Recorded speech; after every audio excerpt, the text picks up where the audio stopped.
반갑습니다. 오늘도 주님에게 청년부 예배에 나오신 여러분들을 축복하고 환영합니다. 늘 하는 인사로 옆 사람과 함께 축복하며 또 격려하며 나갔으면 좋겠는데요. 웨이브메이커로 살아갑시다. 웨이브메이커로 살아갑시다. 우리 시간 함께 찬양하기 이전에 한 가지 기억했으면 하는 것이 있습니다. 바로 우리가 누리고 있는 모든 것들이 오직 주님의 은혜임을 기억했으면 좋겠습니다. 값없이 우리에게 사랑을 베풀어 주신 주님께 우리의 삶을 맡겨드리고 의지하며 나아가는 우리가 되기를 소망합니다. 이 마음 가지고 함께 찬양할 때에 불편하지 않으시다면 자리에서 일어나 주님께 영광 올려드리며 예배했으면 좋겠습니다. 함께 주의 은혜임을 고백하며 찬양하며 나아갑니다.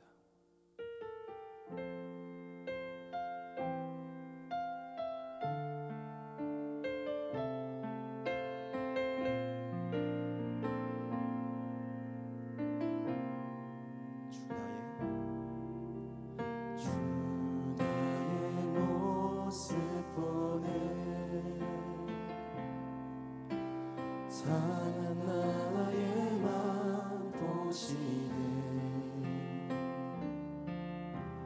주 나의 눈물 안에 홀로 울던 맘 아시네. 주 나의 모습 보내. 주 나의 모습 보내. 상한 나의 맘 보시네. 주 나의 눈물 안에 홀로 울던 맘 아시네. 세상 소망 다 사라져가도 주의 사랑은 끝이 없으니 살아가는 이 모든 순간이 주 은혜임을 나는 믿네. 우리 마음을 담아 처음부터 고백합니다. 주 나의 모습 보내. 상한 나의 맘 보시네. 주 나의 눈물 안에 홀로 울던 맘 아시네. 우리 목소리 높여서 2절로 고백합니다. 주 사랑 주 사랑 내게 있네. 그 사랑이 날 채우네. 주 은혜 내게 있습니다. 주 은혜 내게 있네. 그 은혜로 나 세상 소망 세상 소망 다 사라져가도 주의 사랑은 끝이 없으니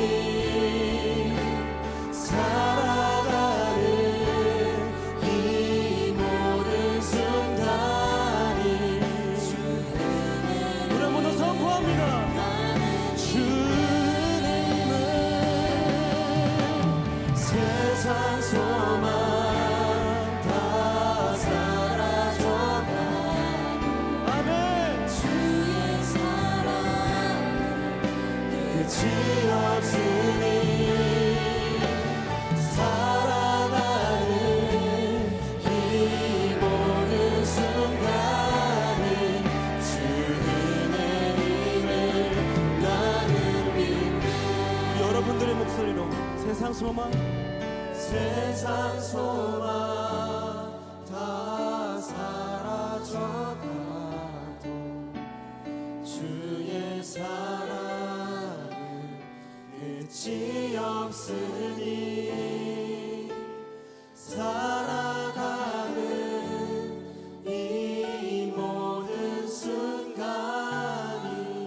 주 은혜임을 나는 믿네. 아멘. 이 모든 것이 주님의 은혜임을 고백합니다. 할렐루야.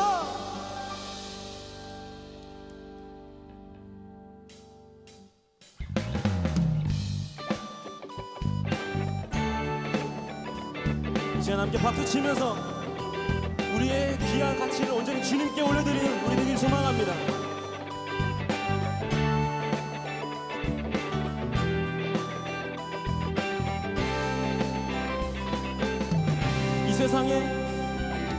이 세상의 부유함보다, 이 세상의 좋은 친구보다, 나의 꿈을 이루는 것보다 더 귀한 분, 필요한 모든 것을 다 얻고 내가 원한 삶을 사는 것보다, 어느 누구의 그 사랑보다. 한 번 더 고백합니다. 이 세상보다, 이 세상의 부유함보다, 이 세상의 좋은 친구보다, 나의 꿈을 이루는 것보다 더 귀한 분, 필요한 모든 것을 다 얻고 내가 원한 삶을 사는 것보다, 어느 누구의 그 사랑보다 귀한 분. 내 영혼 비추시고 내게 생명 주신 주님, 주의 사랑 너무 커 나의 맘 내려줄게. 주님만 영원히 사랑해. 나의 사랑 멈추지 않으리. 주님만 영원히 사랑해. 나의 사랑 멈추지 않으리. 처음부터 고백합니다. 이 세상의 부유함보다, 이 세상의 좋은 친구보다, 나의 꿈을 이루는 것보다. 아멘. 우리의 믿음의 고백에 대해 소망합니다. 다 얻고 내가 원한 삶을 사는 것보다, 어느 누구의 그 사랑보다 귀한 분, 내 영혼 비추시고 내게 생명 주신 주님, 주의 사랑 너무 커 나의 맘 드려줄게. 주님만 영원히 사랑해. 나의 사랑 멈추지 않으리. 주님만 영원히 사랑해. 나의 사랑. 우리 한 번 더 고백합니다. 주님만 영원히 사랑해. 나의 사랑 멈추지 않으리. 주님만 영원히 사랑해. 나의 사랑 멈추지 않으리.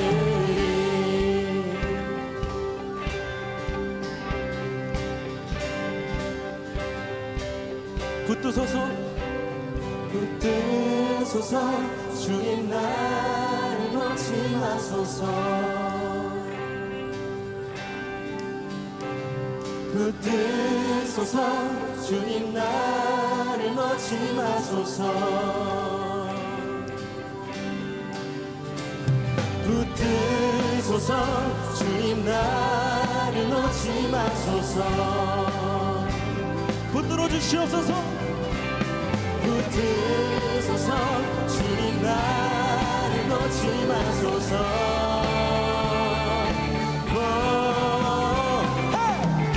주님만 영원히 사랑해.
허락하시는 분은 온전히 주님 한 분만임을 우리가 믿음으로 고백하며 함께 고백합니다. 새 힘 얻으리.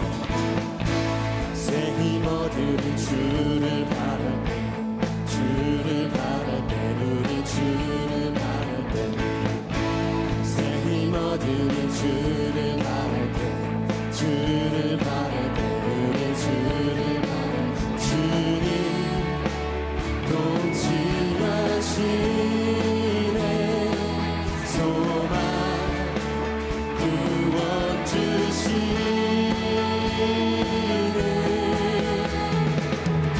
당신은 영원하신 주, 내 영원하신 주.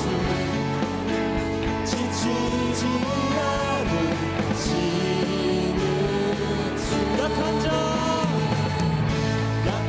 자 앞에 되시며 위로자 되신 주. 독수리 같은 힘 주시. 처음부터 고백합니다. 새 힘 얻으리. 새 힘 얻으리. 주를 바랄 때, 주를 바랄 때, 우리 주를 바랄 때. 새 힘 얻으리. 주를 바랄 때, 주를 바랄 때, 우리 주를 바랄 때. 주님 동치하시네. 소망 주시네. 아멘. 영원하신 주님을 찬양합니다. 당신은 영원하신 주, 내 영원하신 주. 지치지 않으시는 주. 약한 자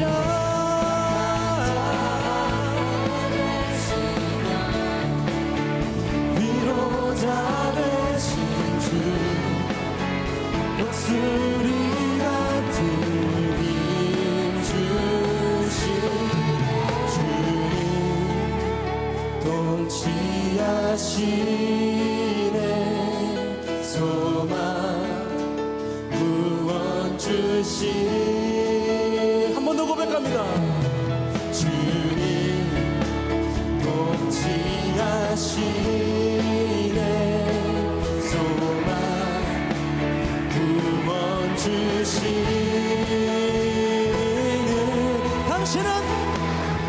당신은 영원하신 주, 내 영원하신 주.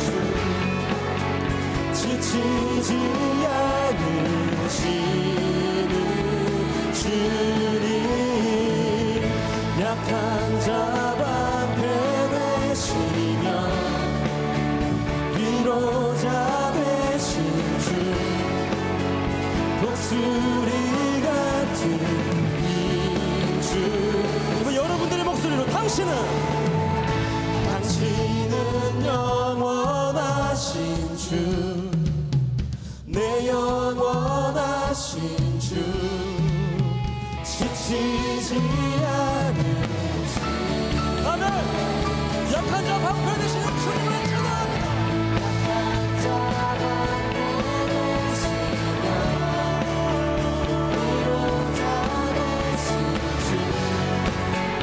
독수리 같은 힘 주시네. 아멘. 주님께 영광의 박수 올려드리며 나아갑니다. 할렐루야.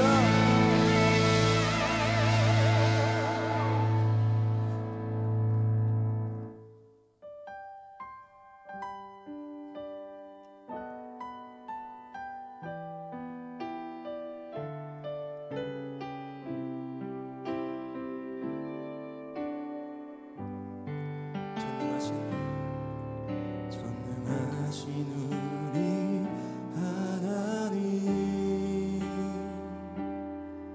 삶에 가득한 주님의 통치.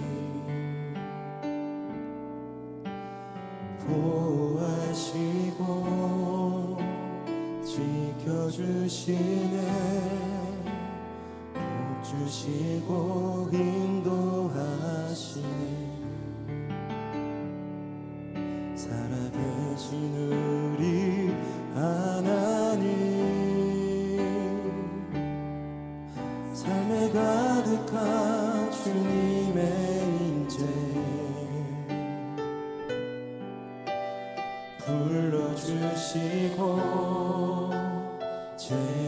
채워주시네. 들으시고 응답하시네. 주의 손이 붙드시네. 흔들리는 우리의 삶을 주의 손이 고치시네. 상한 우리의 마음을 우리 마음을 담아 처음부터 고백합니다. 전능하신 우리 하나님, 삶에 가득한 주님의 통치 보호하시고 지켜주시네. 복주시고 인도하시네. 살아계신 하나님을 찬양합니다. 살아계신 우리 하나님, 삶에 가득한 주님의 임재 불러주시고 채워주십니다. 불러주시고 채워주시네. 우리의 아픔을 하시고 채워주시는 그 주님을 찬양합니다. 주의 손이 붙드시네. 흔들리는 우리의 삶을 주의 손이 고치시네. 상한 우리의 한 번 더 고백합니다. 주의 손이 붙드시네. 흔들리는 우리의 삶을 주의 손이 고치시네. 사랑 우리 두 손 들고 주님을 찬양합니다. 주의 손이 붙드시네. 주님만이 우리를 붙드시며 주님만이 우리를 위로하시는 분이십니다. 우리의 삶을 주의 손이 고치시네. 사랑 우리의 마음을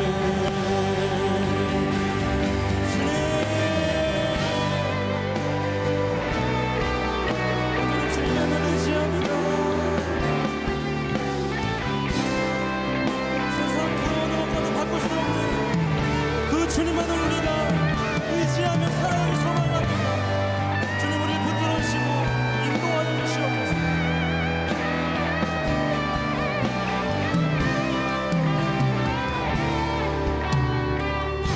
우리 목소리를 한 번 더 고백합니다. 주의 손이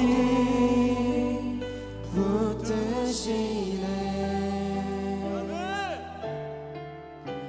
흔들리는 우리의 삶을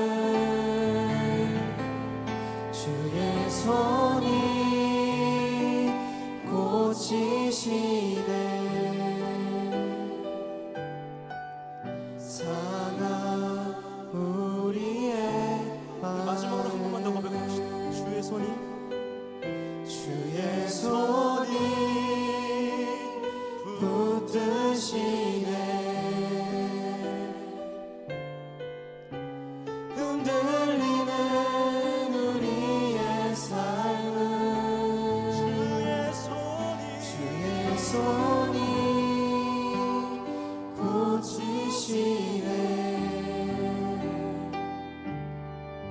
상한 우리의 마음을 이 시간 합심으로 기도하며 나아가기 원합니다.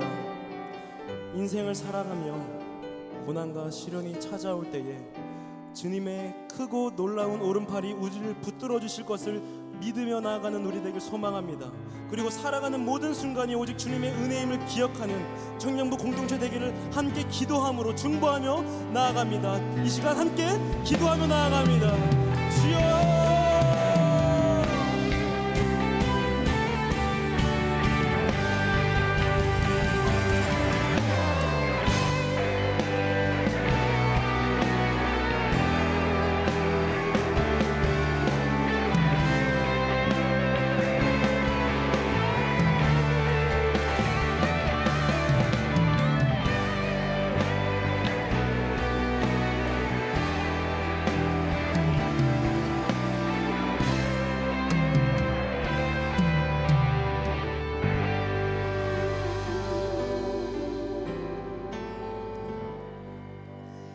오 하나님 사랑합니다. 오늘도 우리 청년들이 주의 임재를 사모합니다. 주의 영광을 사모합니다. 주님 찬양 가운데 임하시니 감사합니다. 강하신 손으로 우리를 붙들어 주시니 감사합니다. 우리를 하나님의 영으로 기름 부으시고 이 시간 불타오르게 하옵소서. 하나님 죄로 죽었던 우리를 예수 그리스도의 십자가로 구원하시니 감사합니다. 허물 많은 우리를 그리스도 안에서 새롭게 하시고 주님의 아리따운 신부라 영원한 친구라 말씀하시니 감사합니다. 특별히 주님의 교회 청년부 공동체를 이루게 하시고 하나님 나라 백성으로 살아가도록 인도하신 은혜를 감사드립니다. 거룩하신 주님, 은혜 베푸신 주님의 소원과는 달리 우리 생활은 참 별로였어요. 주님께 생긋 웃어드리기에는 민망할 정도로 엉망이었어요. 죄송해요 주님. 회개하는 심령들을 주님의 십자가 보혈로 정결케 해주세요. 이 나라와 청년들을 위하여 기도합니다. 지금 우리는 동성애를 죄라고 말하는 것이 범죄가 될 수도 있는 참으로 고약한 상황에 봉착해 있어요. 정치, 경제, 사회, 문화, 교육, 외교의 모든 영역에서 상황이 열악한 책임을 서로에게 떠넘기기에 여념이 없어요. 이런 양극화와 이기주의, 배금주의와 쾌락주의를 부디 용서하시고 이런 혼탁한 세대를 헤쳐나가야 하는 우리 청년들을 불쌍히 여겨주셔요. 앞서가시는 주님을 힘입어 믿음으로 헤쳐나갈 수 있도록 도와주셔요. 역사를 주관하시는 하나님, 우리 청년들의 앞길에 하나님의 나라가 든든히 세워지며 모든 피조물이 하나님을 예배하는 아버지의 뜻이 이루어지기를 간절히 소원합니다. 영화로우신 주 하나님, 이 시간 강단에 세우신 김동휘 목사님의 메시지를 복되게 해주세요. 주의 말씀으로 가치관이 변화되어 생활도 미래도 변화되기를 소망합니다. 믿사옵고 감사드리며 나를 위해 십자가에 피 흘려 돌아가신 예수님의 이름으로 기도합니다. 아멘.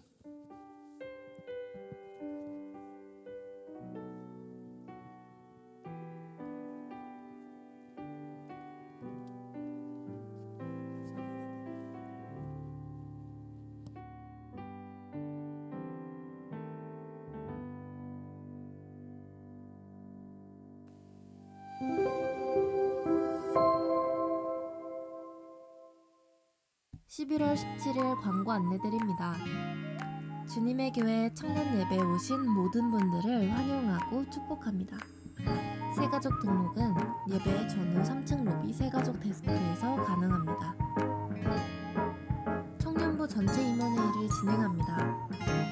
11월 24일 주일 오후 5시 30분 1층 제30회실에서 진행되며 대상은 임원단 코셀리더, 셀리더, 사역팀장, 사역팀 회계입니다. 큐티책 주님과 함께 12호로 배부 안내드립니다.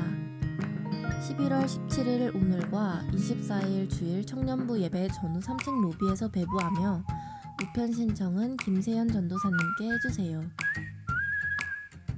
남녀선교회 주관 교회 대청소가 11월 30일 토요일에 진행됩니다. 관련 문의는 김세연 전도사님께 해주세요.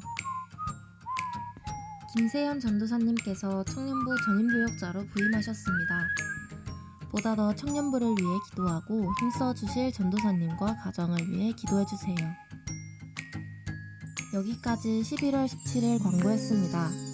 하나님과 함께 동행하는 한 주 보내시기 바랍니다. 사랑합니다. 축복합니다. 감사합니다.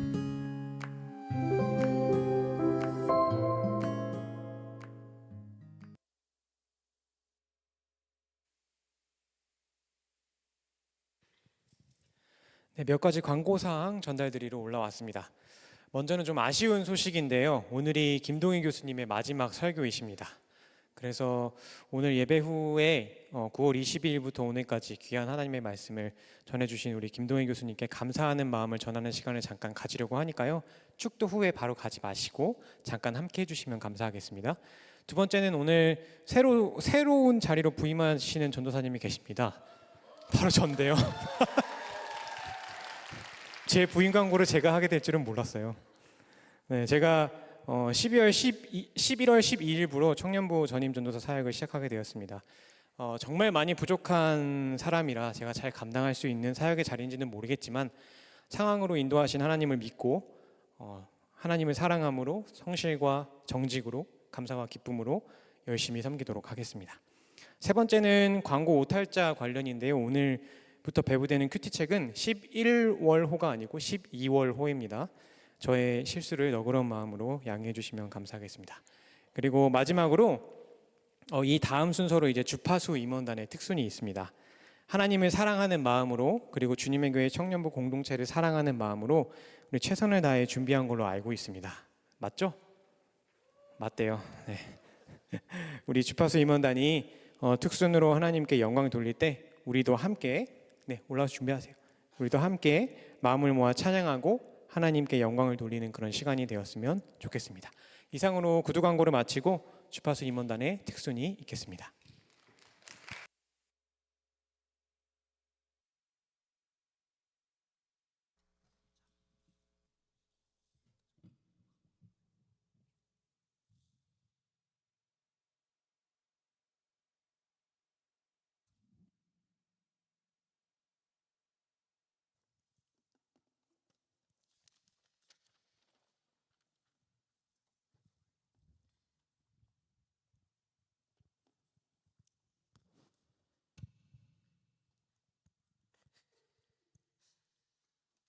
네, 안녕하세요. 주파수 임원단입니다.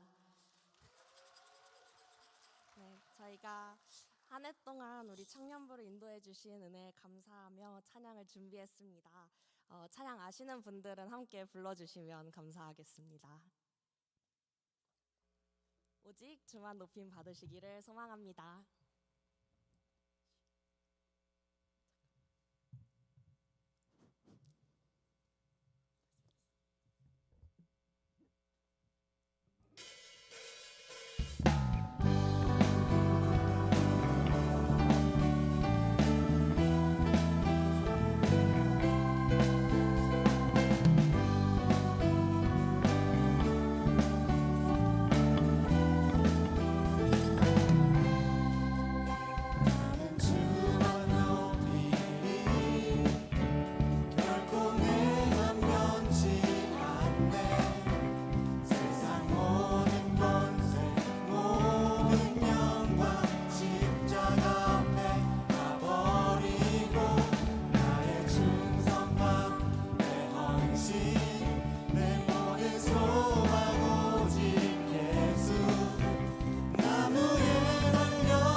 감사합니다.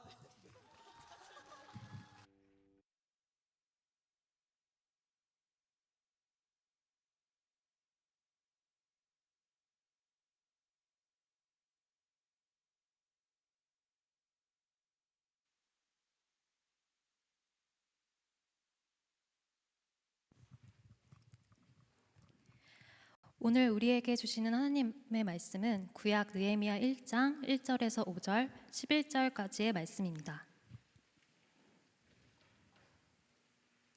이제 거룩하신 하나님의 말씀을 봉독할 때에 모두 자리에서 일어나 합독하시겠습니다. 하가랴의 아들 느헤미야의 말이라.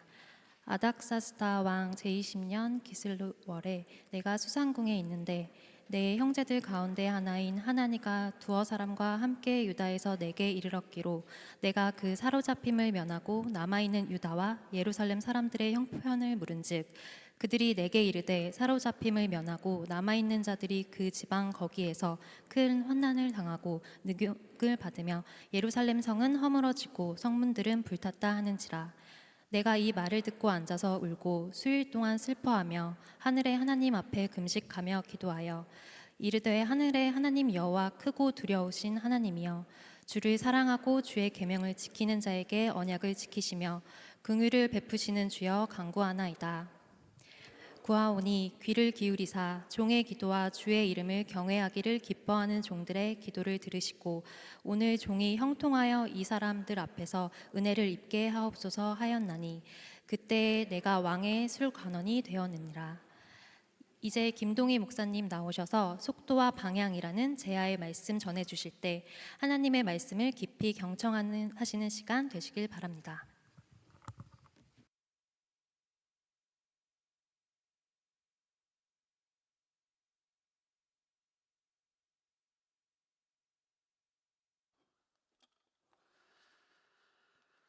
할렐루야, 여러분 반갑습니다. 예.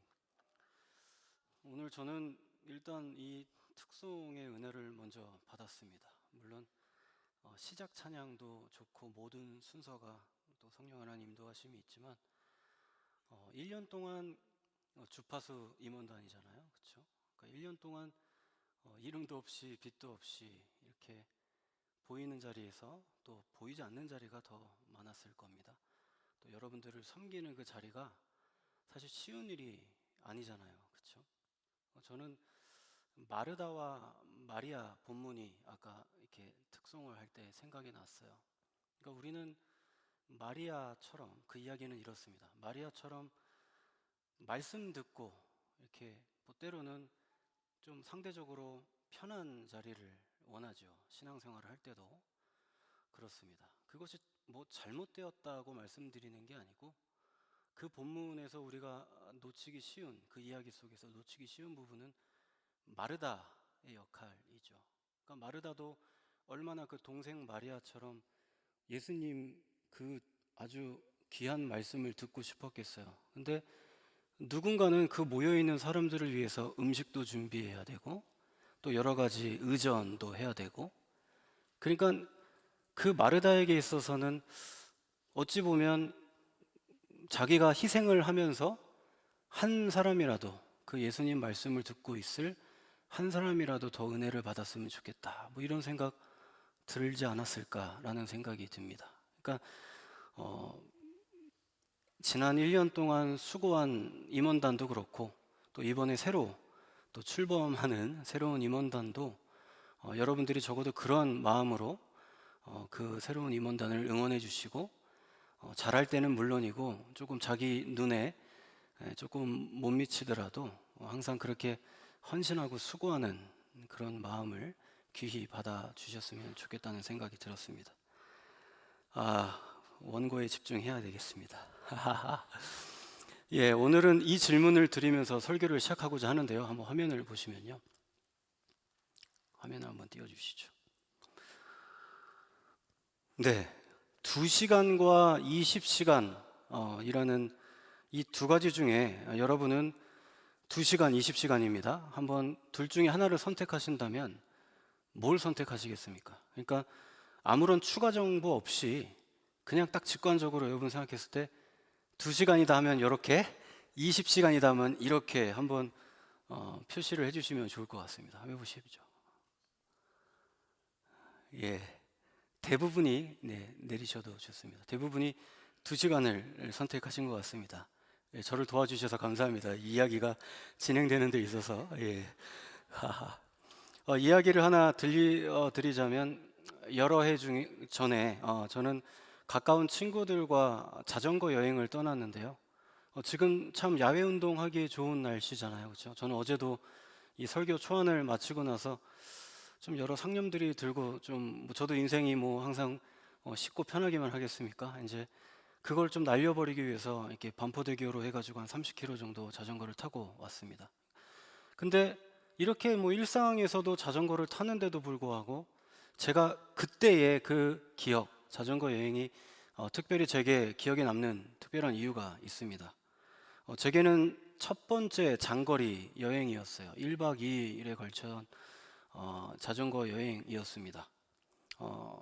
목적지는 속초였어요. 서울 저 광나루 쪽에서 출발해서 속초가 목적지였습니다.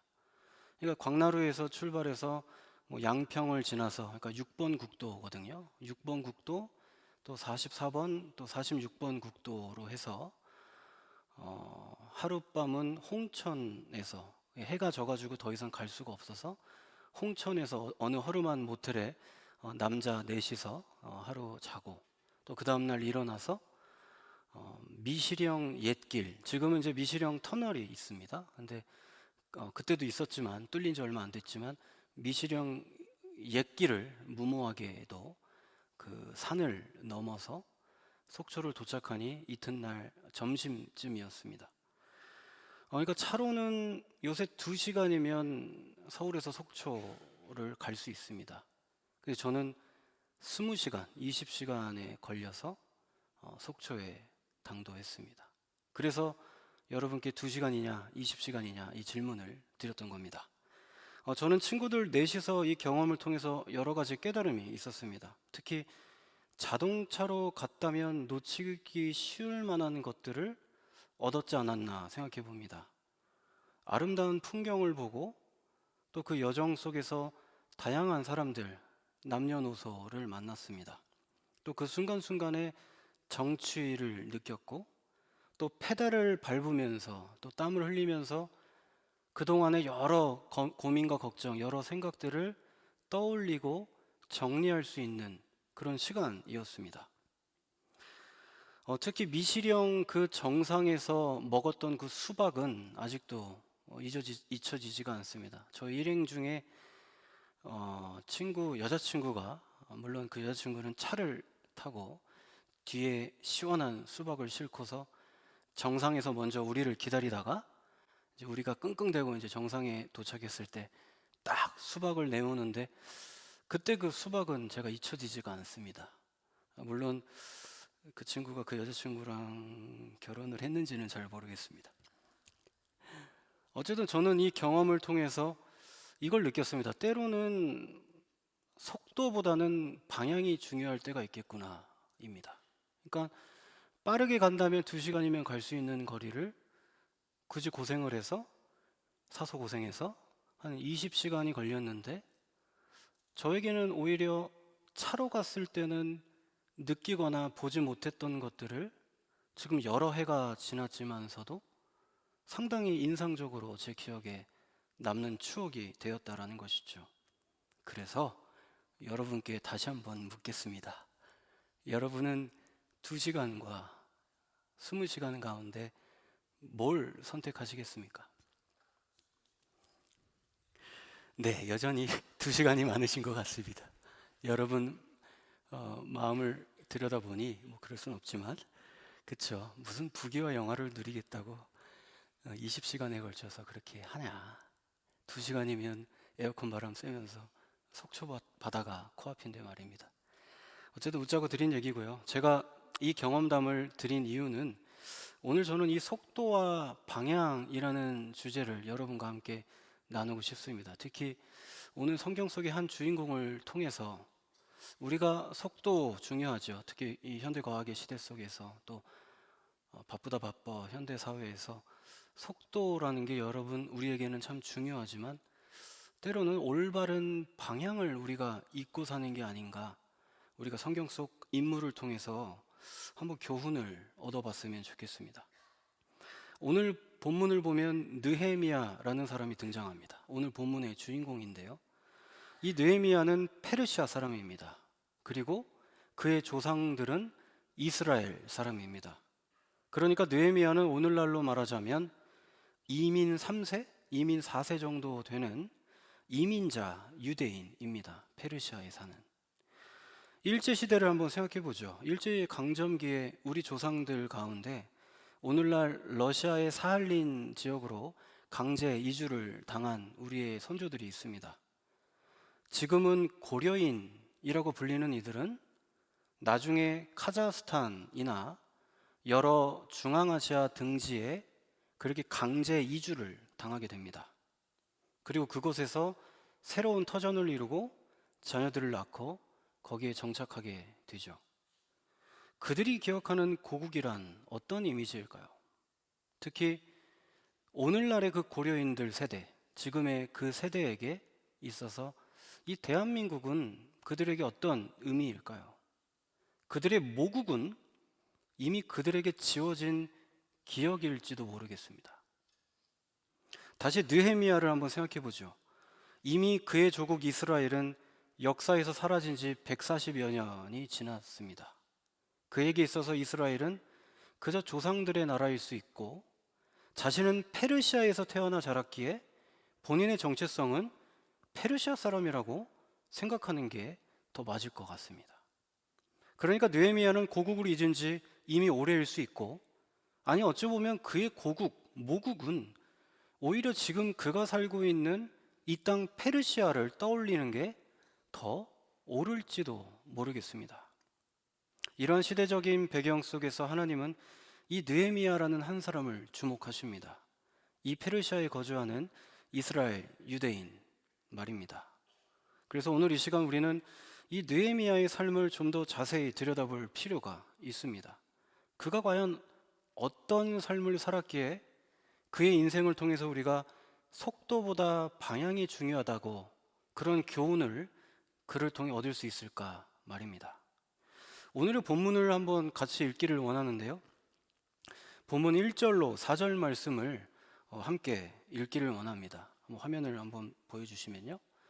같이 한번 천천히 한번 읽어보겠습니다. 시작. 하가랴의 아들 느헤미야의 말입니다.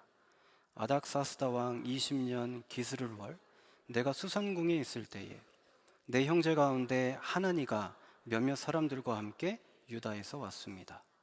그래서 나는 포로로 잡혀오지 않고 그곳에 남아있는 유다 사람들의 안부와 예루살렘의 형편을 물었습니다. 그들이 내게 말했습니다. 포로로 잡혀오지 않고 그 지방에 남아있는 사람들은 지금 큰 고난과 수모를 당하고 있습니다. 예루살렘 성벽은 무너졌고 그 성문들은 다 불에 탔습니다. 나는 이 말을 듣고 그만 주저앉아 울고 말았습니다.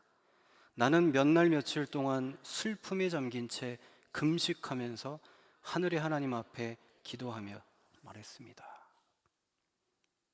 이 본문을 보면요, 앞서 말씀드렸듯이 일단 느헤미야는 이민자 신분이라고 말씀드렸습니다. 이민 4세 정도면 사실 고국과는 상관없는 사람이라고 그 스스로가 여길 수 있다라는 것이죠. 그런데 여기서 우리가 주목할 사실은 이것입니다. 어찌 보면 자신과 이제는 상관이 없을 수도 있는 그런 고국에 남아있는 사람들의 형편을 묻고 있다고 2절은 말씀합니다. 더욱 놀라운 것은 그 생면부지에, 그러니까 전혀 누군지도 모를 그 사람들을 위해서 주저앉아서 몇 날 며칠 여러 날 동안 울었다고 성경은 기록합니다. 여러분 한번 생각해 보시죠. 느헤미야는 참 비범한 사람처럼 보입니다. 이 놀라운 얘기 아닙니까? 만난 적도 없는 사람들을 위해서 그저 뿌리가 같다는 이유로 그들의 안부와 형편을 묻고 있다라는 겁니다. 그곳 사람들이 어떻게 살고 있는지, 어떤 어려움이 있는지 궁금해 하는 겁니다. 더욱이 그들의 처참한 현실을 전해 듣고는 여러 날 동안 눈물 흘리며 슬퍼했다라는 것이죠. 이 느헤미야라는 사람은 우리랑은 좀 달리 상당히 좀 특별한, 좋게 말하면 또 비범한 사람인 것 같습니다. 계속해서 한번 11절 말씀 같이 한번 읽어보기를 원하는데요. 한번 읽어보겠습니다. 시작. 주여 구하오니 귀를 기울이사 종의 기도와 주의 이름을 경외하기를 기뻐하는 종들의 기도를 들으시고 오늘 종이 형통하여 이 사람들 앞에서 은혜를 입게 하옵소서 하였나니 그때에 내가 왕의 술관원이 되었느니라. 지금 함께 읽은 11절 말씀은 이런 이야기입니다. 그러니까 느헤미야가 하나님께 기도를 드립니다. 그리고 하나님께 이렇게 간구합니다. 당신의 종을 형통하게 해주세요. 당신의 종에게 은혜를 베풀어 주세요. 그렇게 기도로 간구했더니 그가 술관원이라는 관직에 올랐다고 성경은 증언합니다. 우리는 이 대목에서 우리가 평상시 우리의 기도 생활을 한번 되돌아볼 또 떠올려 볼 필요를 느낍니다. 우리는 신앙인으로서 하나님께 기도를 드리죠. 그렇죠? 여러분 기도 안 하시나요? 하시죠? 예. 사실 우리가 기도를 하나님께 드립니다. 근데 잘 한번 여러분 생각해 봤으면 좋겠습니다. 우리가 평소 하나님께 드리는 기도의 내용이 두 가지입니다. 한번 화면을 보시면 문제 해결과 소원 성취입니다. 그러니까 이런 거죠. 주님, 지금 저에게 이런저런 문제가 있습니다. 그 문제를 해결해 주세요. 아니면 주님, 이제 곧 중요한 무언가, 시험이나 취업이나 그것을 앞두고 있습니다. 좋은 결과를 허락해 주세요. 이렇게 문제를 해결해 달라, 또 내가 원하는 것을 이루어 달라. 바로 문제 해결과 소원 성취입니다. 여러분이 아마도 평소에 기도하는 기도의 제목을 지금 한번 머릿속에 떠올려 본다면 아무래도 거의 대부분이 이 두 가지 카테고리에 전 해당할 거라고 생각합니다. 그런데 여기서 우리가 유념해야 될 부분이 이것입니다. 우리가 기도를 드릴 때에 하나님께 올려드리는 그 기도의 방향성이 중요하다는 겁니다. 무엇보다 혹시나 내 기도의 방향성이 너무 문제 해결과 소원 성취만을 위한 기도는 아닌지 우리 스스로를 점검해 볼 필요가 있다는 것이죠. 물론 문제 해결과 소원 성취를 위한 기도가 잘못된 것만은 아닙니다. 하지만 내가 기도하는 이유에 이 문제 해결과 소원 성취가 그 이유의 전부라면 그것은 분명 잘못된 기도의 방향일 수 있다라는 겁니다. 그것이 내 기도의 전부가 된다면 분명 하나님께서 그것을 기뻐 받으시는 기도의 제목일까? 한번 우리는 스스로를 생각해 볼 필요가 있다라는 것이죠. 오늘 본문의 주인공인 느헤미야의 경우를 한번 보시죠. 그의 기도는 우리의 평상시의 기도와는 조금 달랐습니다.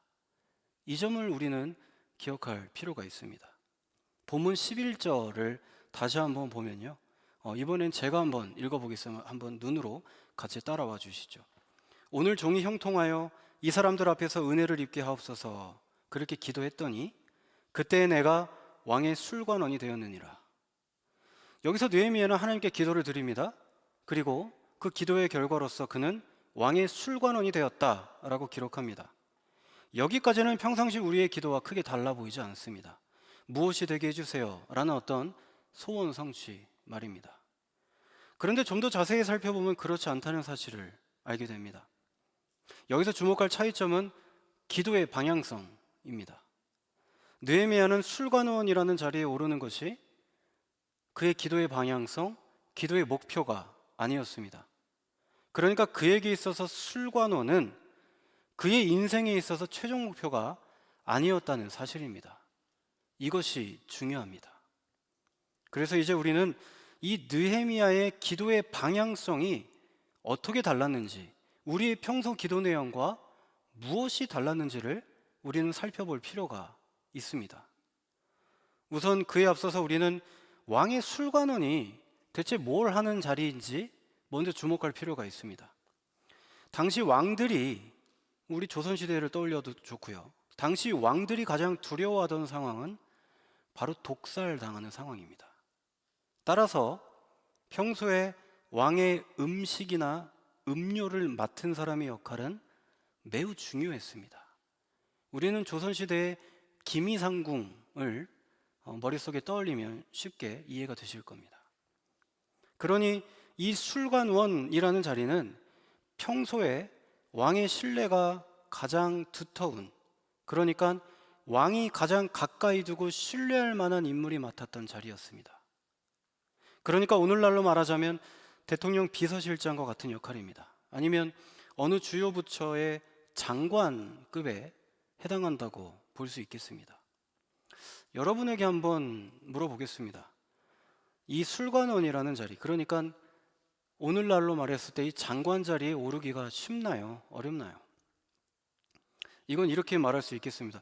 이 중에 여러분 혹시 이 중에 어느 지금 현직의 장관님과 이렇게 친분이 계신 분이 계실까 싶습니다. 그분의 핸드폰 번호를, 개인 핸드폰 번호를 알고 계신 분이 혹시 계실지 모르겠습니다. 좀 여러분들 표정을 보니 적어도 표면적으로는 아무도 안 계신 것 같으니 그걸 보고도 우리는 알 수 있겠죠. 이 장관이라는 자리가 얼마나 높은 자리고 그런 자리인지 말입니다. 그러니까 이 술관원의 자리는 누군가에게 있어서는 적어도 인생의 최종 목표에 해당할 만큼 그렇게 감히 누구나 오를 수 있는 자리는 아니라는 사실은 분명합니다. 그런데 느헤미야에게는 이 술관원이 그의 인생에 있어서 최종 목표가 아니었다? 라는 겁니다. 그러니까 우리가 오늘 함께 읽지는 않았지만 이 느헤미야서 2장 말씀을 보면요, 그의 최종 목표는 이 장관 자리가 아니었습니다. 그에게 이 술관원의 자리는 그에게 최종 목표가 아니었고 중간 목표였습니다. 혹자는 이렇게 생각할지도 모르겠습니다. 느헤미야가 얼마나 야망이 높은 사람이길래 장관 자리에 만족하지 못하고 그게 중간 목표였다면 대체 그에게 있어서 최종 목표는 무엇이었을까 말입니다. 하지만 아쉽게도 그런 이유는 아니었습니다. 그에게 있어서 최종 목표는 단순히 우리가 생각하기 쉬운, 오해하기 쉬운 장관 그 다음 자리, 이것은 아니었습니다. 그에게 있어서 최종 목표는 따로 있었습니다. 우리가 같이 읽지는 않았지만 느헤미야 2장 말씀을 보니 그것은 바로 그의 조국 예루살렘의 성벽을 다시 짓는 것이었습니다. 이 가운데에는 상당히 허무하다고 느낄 수 있겠습니다. 그런 결론이라서 제가 송구합니다. 어쨌든 이 느헤미야의 최종 목표는 장관 그 다음 자리가 적어도 아니었다는 사실입니다. 그러니까 왕의 술관원은 그가 진정으로 목표로 삼은 어떤 다음 스텝을 위한, 그 넥스트를 위한 그런 단순히 그런 중간 목표였다라는 것을 우리는 기억할 필요가 있습니다. 그 이유를 우리는 앞서 살펴본 3절 말씀에서 우리는 그 이유를 찾아볼 수 있습니다. 우리는 그가 왜 이스라엘 성벽 재건을 그의 인생의 최종 목표로 삼았는지 본문 3절은 이렇게 말씀합니다. 이번에는 여러분과 함께 한번 읽어보겠습니다. 시작. 그 지방에 남아있는 사람들은 지금 큰 고난과 수모를 당하고 있습니다. 예루살렘 성벽은 무너졌고 그 성문들은 다 불에 탔습니다. 예루살렘 성벽은 무너졌고 그 성문들은 불타버렸다라는 겁니다. 그래서 자기 동족 유대인들이 큰 고통을 받고 있다는 겁니다. 당시의 치안 시스템은 이랬습니다. 오늘날과 달랐습니다. 오늘날에는 경찰이나 군인이나 이렇게 국경이 아주 분명해서 어떤 국민의 생명을 지키는 여러 가지의 사회적인 안정망이 있죠. 하지만 당시 2500년 전에는 성벽이나 나무로 된 울타리 정도, 이 정도가 나와 내 가족을 외부의 적으로부터 지킬 수 있는 유일한 수단이었습니다. 당시 이스라엘은 이런 사회적인 안정망이 완전히 무너져 있었고 예루살렘 성벽은 무너졌고 그 성문들은 다 불타버렸다는 겁니다. 그러니까 이것을 해결하려면 느헤미야 스스로가 생각할 때 자신이 높은 관직에 올라야 한다는 겁니다. 왕과 가장 가까운 자리에 올라야 한다라는 겁니다. 여러분, 이 대목에서 우리가 잊지 말아야 할 사실은 이것입니다. 앞서 말씀드린 대로 지금 느헤미야는 어찌 보면 본인과는 전혀 상관이 없는, 그렇게 여길 수도 있는 자신의 선조들의 땅, 그 땅 예루살렘에 살고 있는, 어떻게 보면 한 번 본 적도 없을 그 사람들에게 관심을 가지고 있다는 사실입니다. 지리적으로나 시간적으로나 한참 떨어져 있는 이 페르시아 땅에서 말입니다.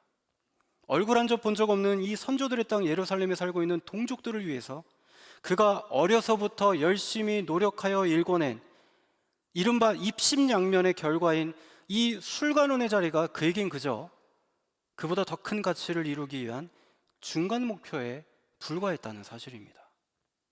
누군가에게 있어서는 아무리 노력해도 이루지 못할 그 높은 자리가 그에게는 최종 목표가 아니었다는 사실이 참으로 놀랍고 그를 비범한 인물로 만들어주는 것 같습니다. 따라서 끝으로 오늘 본문 말씀을 통해서 하나님께서 이 시간 우리에게 주시는 영적인 교훈이 두 가지가 있습니다. 첫 번째, 인생에 있어서 스펙도 중요하지만 사람됨이 더 중요하다라는 사실입니다. 여러분 가운데 특히 청년의 시기를 보내고 있는 거의 대부분 여러분의 목표가 무엇인지 궁금합니다. 한번 생각해 보시죠. 여러분의 인생 목표는 보통 이러지 않을까 싶습니다. 저의 20대를 생각해 봤을 때 이럴 것 같습니다. 앞으로 뭐가 되겠다, 무슨 직업을 갖고 싶다, 25살까지는 뭘 끝내고 30 전까지는 뭘 이뤄내고 40 전에는 또 뭘 이루고 성취하고 말입니다. 그게 보통 사람들이 말하는 인생의 목표이자 계획인 것 같습니다. 저도 크게 다르지 않았던 것 같습니다. 그리고 보통 그 인생의 목표 가운데에는 내 인생의 최종 목표가 이것이어야겠다, 거기까지를 청사진으로 그리고 계신 우리 청년의 시기를 보내는 분들이 많이 계실 것 같습니다. 하지만 적어도 우리가 이 시간 한번 다른 각도로 생각해 봤으면 좋겠다는 겁니다. 우리 인생의 중간 목표, 우리 인생의 최종 목표에 대해서 말입니다. 특히 내 스스로가 신앙인이다, 그리스도인이다 라고 말했을 때 그 신앙인으로서의 인생 목표 말입니다. 느헤미야의 인생 목표를 통해서 우리에게 주는 교훈은 그렇습니다. 저는 이것을 무엇을 하는 것과 무엇이 되는 것의 차이라고 감히 말씀드리고 싶습니다. 그러니까 무엇을 하는 것은 동사형입니다. 그리고 무엇이 되는 것은 명사형입니다. 영어로는 doing과 being의 차이라고 말씀드릴 수도 있겠습니다. 제가 어디서 들은 이야기인데요. 이스라엘에서 한 학기 동안 연구학기를 사셨던 한 교수님의 이야기입니다. 한번 들어보시죠. 이 교수님은 유대인들과 6개월 동안 가까이 오랫동안 지내면서 이 유대인들의 특징 하나를 발견하셨다고 합니다. 유대인들은 선교를 하지 않습니다. 대신에 그들의 삶을 통해서 보여준다고 합니다. 이게 무슨 말이냐면요, 이 유대인들의 그 유대교 회당, 이 회당은 우리의 교회에 해당하는데 단순히 우리처럼 예배의 공간으로 그치지 않고 그 지역사회를 이루고 있는 아주 중요한 구심점 역할을 합니다. 그러니까 이웃에게도 잘 베풀고 건강한 공동체로 그렇게 인식이 되는 곳이 유대인 회당입니다. 그러니까 주변 이웃들에게 덕이 되는 공동체. 그래서 이들은 그들이 믿는 신앙에 대해서 그리고 자신들의 삶에 대해서 자신감을 갖고 자신감이 넘칩니다. 그래서 굳이 선교할 필요성을 느끼지 않는다는 겁니다. 그러니까 이런 거죠. 나는 내 삶을 보여줄 뿐이고 나를 통해 내가 믿는 그 유대교라는 종교를 보고서 당신들이 뭔가 끌리는 게 있으면 와. 그러지 않아도 좋아. 그럼 당신에게 주어져 있는데 아무튼 나는 그래. 나는 내 삶에 자신이 있고 내가 믿는 종교에 대해서 자신이 있어. 저는 그 이야기가 그렇게 들렸습니다. 저는 이것을 무엇을 하는 것과 무엇이 되는 것의 차이라고 이해합니다. 다른 말로 표현하자면 너무 지나치게 doing에만 몰두하지 말고 내 삶의 being, 되어감이라는 것도 중요하다는 사실이죠. 그러니까 뭔가를 하고 이루는 것에만 몰두하기보다 뭔가 내 안에 채우고 내가 그런 존재가 되어가는 것, 이것이 인생에 있어서 얼마나 중요한지 그것을 차츰 깨닫게 됩니다. 이것을 다른 말로 표현하면 바로 속도와 방향입니다. 속도도 중요하지만 때로는 그 방향이 중요할 때가 더 많다라는 것을 느끼게 됩니다.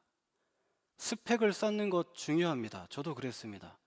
그러나 동시에 인간됨, 사람됨이 얼마나 중요한지를 우리는 잊지 않아야 되지 않을까 생각합니다. 그러니까 우리는 지금까지 우리 삶을 돌아보면 내 자신을 어떤 의미로 내 자신을 어필하고 내세울 수 있는 무언가를 하나 더 추가하기 위한 삶에 너무 몰두해 있지 않나 생각해 봅니다. 그러니까 내 자신을, 내 스스로를 채우고 또 내 스스로에게 수고했어, 이렇게 한마디 던져줄 겨를 없이 내 인생을 그렇게 색칠하는데 너무 그렇게 몰두해 있지 않나 라는 생각을 한다라는 것이죠. 또 한 가지 좀 짧게 말씀드리면 오늘 이 시간 느헤미야의 삶을 통해서 배울 점은 바로 이것입니다. 두 번째입니다. 지금까지 우리가 살펴본 이 중간 목표, 최종 목표는 나의 소소한 일상으로부터 시작된다는 사실입니다. 제가 어떤 책에서 읽은 내용인데요. 제가 이제 카메라로 캡처를 해놨는데 출처를 이제는 알 수가 없게 되어서 그냥 그 내용을 제가 한번 읽어 드리겠습니다. 한번 귀로 한번 잘 들어주십시오. 어떤 사람이 국제기구에서 하는 봉사활동에 참여합니다. 빈민들을 목욕시키고 집안 청소도 도와줍니다. 불쌍하다고 눈물도 흘립니다. 하지만 중풍으로 몸져 누운 시어머니나 장모님의 대소변을 받아내는 일은 못합니다. 일터에서는 남들에게 누구보다 좋은 사람인데 가정에서의 모습은 독재자에 가깝습니다. 더 나은 사회를 위해서는 목숨 걸고 투쟁하면서 가정에서의 민주화는 해내지 못합니다. 입니다. 그러니까 국제기구에서 봉사는 열심히 하면서 그렇게 국제기구에서 활동하고자 꿈을 꾸면서 그저 몸져 누운 내 가족의 대소변을 받아내기는 꺼린다는 겁니다. 세상에서 그럴듯한 직함과 그럴듯한 직위를 가지고 있지만 가정에서는 그리 민주적이지 못하다는 겁니다. 이처럼 사람은 대개 일상에서 무너진다라는 것이 이 작가가 하고자 한 말인 것 같습니다.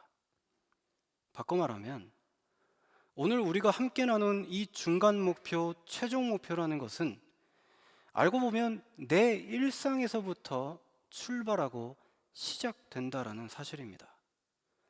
일상에서의 소소한 삶도 하나 제대로 바꿔보지 않고 바로 세우지 못하면서 무슨 거대하고 원대한 목표와 꿈을 이룰 수 있느냐는 겁니다. 설령 그렇게 원대한 꿈을 이룰 수 있습니다. 그 꿈을 이루었다 한들 나의 그 인간됨, 나의 사람됨을 사람들이 손가락질하면 그게 무슨 소용이 있겠나. 적어도 우리가 그리스도인이라면 말입니다. 우리는 이 중간 목표와 최종 목표가 무슨 원대한 목표에서부터 시작되지 않는다는 사실을 기억해야 합니다.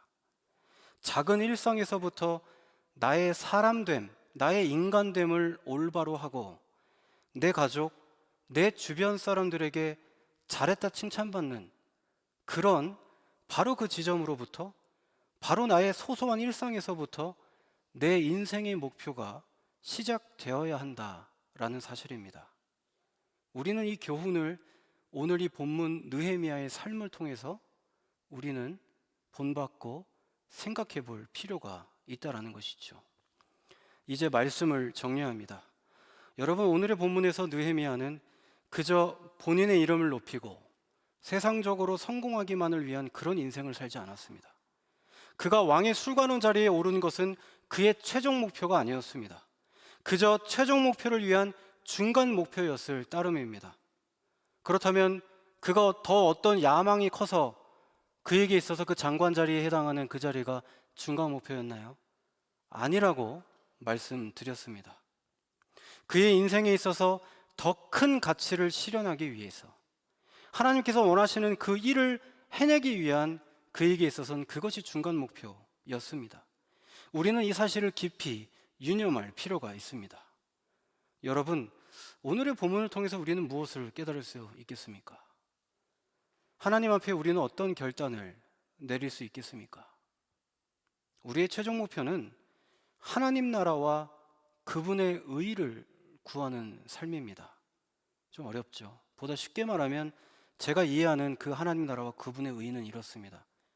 그리스도인으로서 나는 이 세상에서 빛과 소금의 역할을 감당해야 합니다.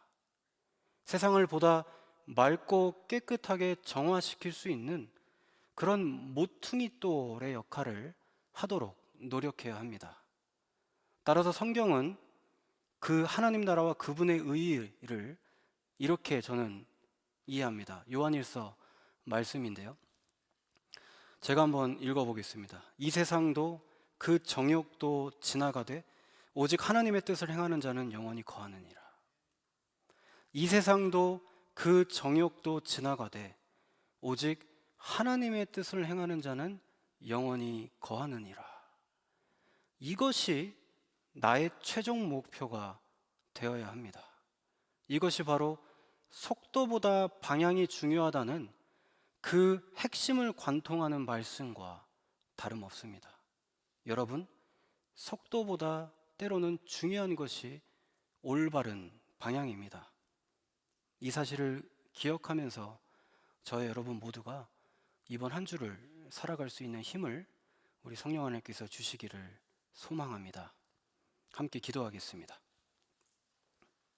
하나님, 오늘 주신 말씀을 기억합니다. 그 주신 말씀대로 살아갈 수 있도록 나에게 힘과 지혜와 능력을 더하여 주시옵소서.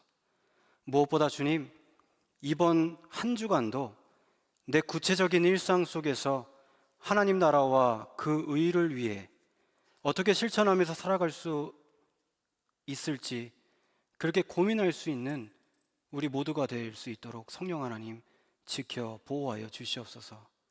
느헤미야처럼 다른 사람의 형편을 살피고 다른 사람의 안부를 물을 수 있는 그런 마음의 여유를 이번 한 주간 허락하여 주시옵소서. 이 모든 말씀 다 이루어 주심을 믿으며 나를 권하신 예수 그리스도 이름으로 기도드립니다. 아멘.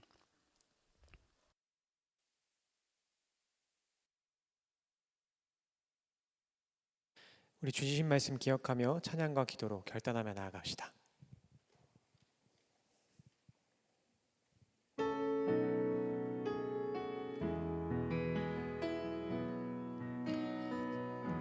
나는 주를 들어 주를 보기 시작할 때 주의 일을 보겠네. 내 작은 마음 돌이키사 하늘에 꿈꾸게 하네. 주님을 볼 때 모든 시선을 주님께 드리고 살아계신 하나님을 느낄 때 내 삶은 주의 역사가 되고 하나님이 일하기 시작하네.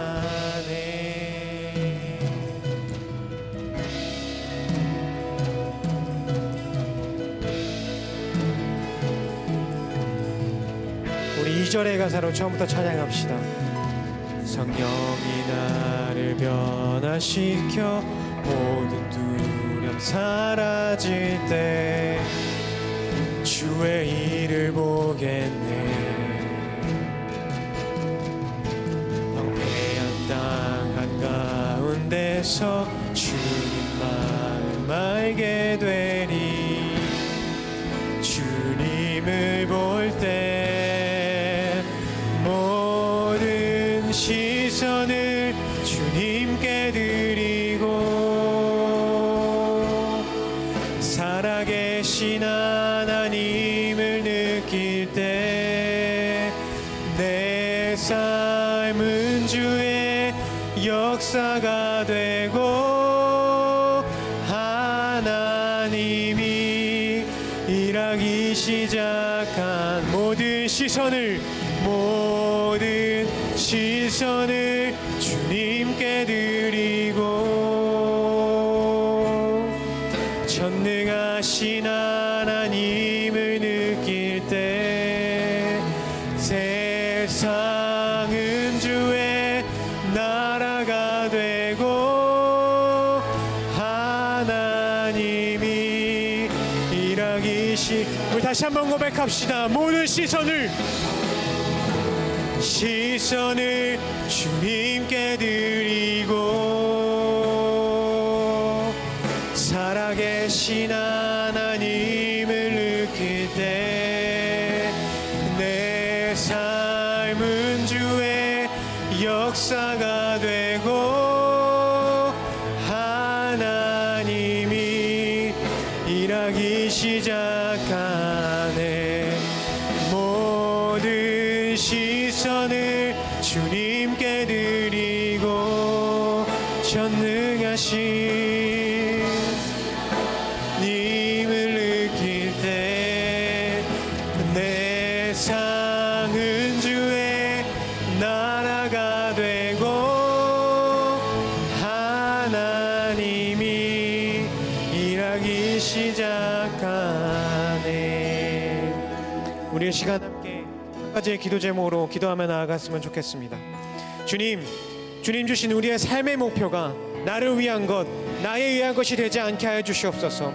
주님께서 우리 한 사람 한 사람에게 주신, 한 사람 한 사람에게 원하시는 그 하나님의 목표가 우리의 목표가 되어질 수 있도록 우리의 모든 시선이 주님께로 향하게 하여 주시옵소서. 우리의 시선이 주님의 마음이 있는 곳, 주님의 시선이 있는 곳으로 향하게 하여 주시옵소서. 그렇게 하나님 나라의 영광 위에 살아가는 우리 주님의 교회 청년부 공동체가 되게 하여 주시옵소서라고 우리의 마음을 모아 우리 주님의 이름을 한번 간절히 부르짖고 기도하며 나아갑시다. 주여.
아버지 하나님 감사합니다. 오늘도 우리를 이 자리 가운데 불러 모아주시고 우리가 주님 앞에 함께 예배하며 또 찬양하며 주님께 기도와 간구로 나아갈 수 있게 하심에 아버지 감사합니다. 아버지 주님께서 우리에게 허락하신 귀한 물질을 다시 주님 앞에 올려드립니다. 이 물질이 주님이 원하시는 곳, 주님께서 사용되게 원하시는 곳으로 흘러가 그리스도의 사랑이 그곳에 전해질 수 있는 귀한 물질들 되어질 수 있도록 아버지 함께하여 주시옵소서.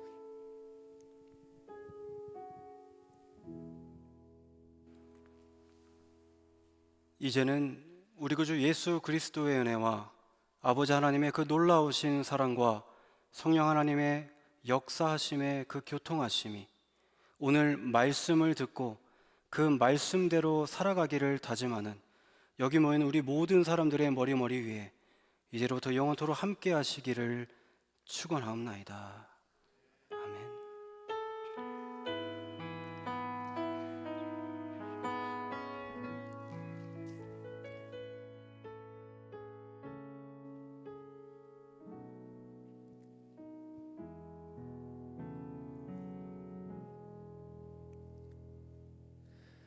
네, 이 시간에는 우리 9월부터 시작해서 세 달이라는 시간 동안 귀한 하나님의 말씀으로 우리와 함께 해주신 김동희 목사님께 우리의 감사의 마음을 전하면서 함께 축복하는 시간 가졌으면 좋겠습니다. 우리 함께 하나님은 당신을 통해 이 찬양으로 목사님을, 교수님을 축복하겠습니다.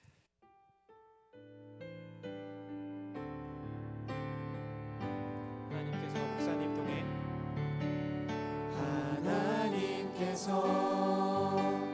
목사님 통해 메마른 땅에 샘물 나게 하시기를 가난한 영혼 목마른 영혼 목사님 통해 주 사랑 알기 원하네.